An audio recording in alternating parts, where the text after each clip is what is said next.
The powerlifter, the Olympic weightlifter, the bodybuilder at the top level have refined and honed the technique of the squat to suit their parameters. They've made the squat a home. But for most sprinters, they can't even afford the deposit.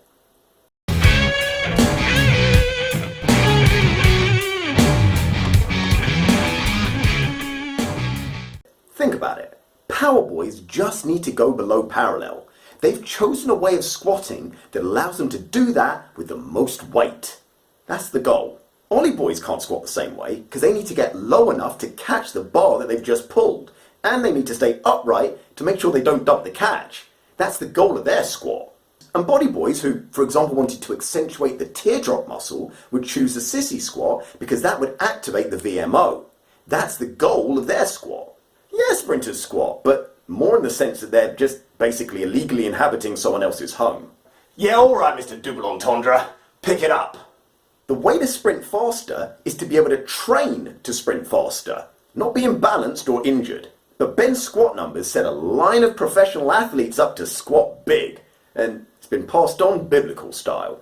And forget the drugs. Whatever Ben was doing was not the sprinter's squat that we see here. His coach, Charlie Francis, described more of a low bar below parallel squat, a deep into the hip hinge, glute dominant, wider stance squat that pulled his femur heads back. It suited his personal biomechanics. I mean, he could practically do the splits and had hip flexion and hip hyperextension for days. If you've got the same setup, then thanks for watching. It'll work. Keep it going.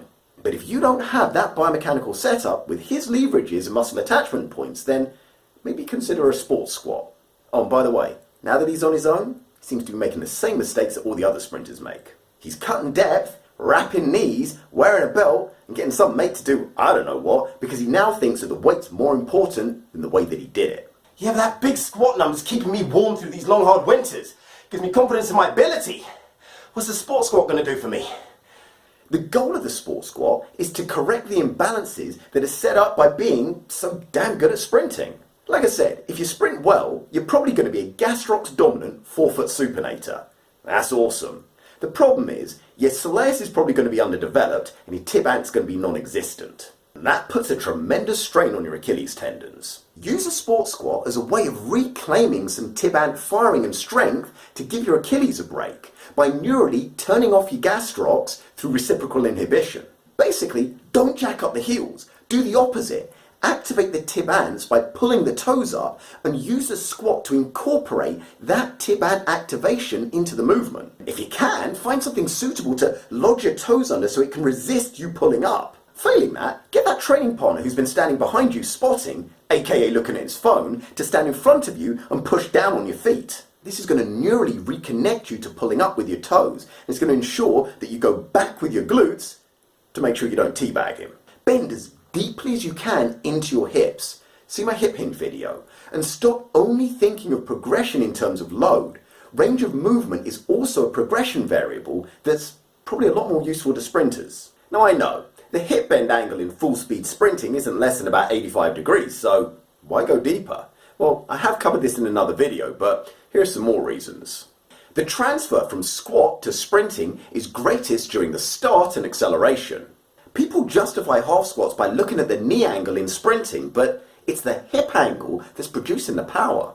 In the block start, which would have the greatest transference from squatting, the front leg hip angle can be as little as 45 degrees. Now, you'd have to be competent at generating power in at least that range. Second, the deeper that you bend into the hips, not the back, the more you activate the glutes, which takes a strain off the hamstrings, meaning they can relax. Third, the more that you bend into the hips, the more you draw the femur heads back, which gives you better leverage in hip bend. Now this makes you much stronger in hip flexion, hip extension, which is 1/3 of the reason why you're doing the exercise in the first place. Fourth, when you half squat, you leave yourself in anterior pelvic tilt, while full range with a little butt wink will give you some nutation and some posterior pelvic tilt, which will rebalance your pelvis. Butt winks are bad. Unsubbed. Hold that return key.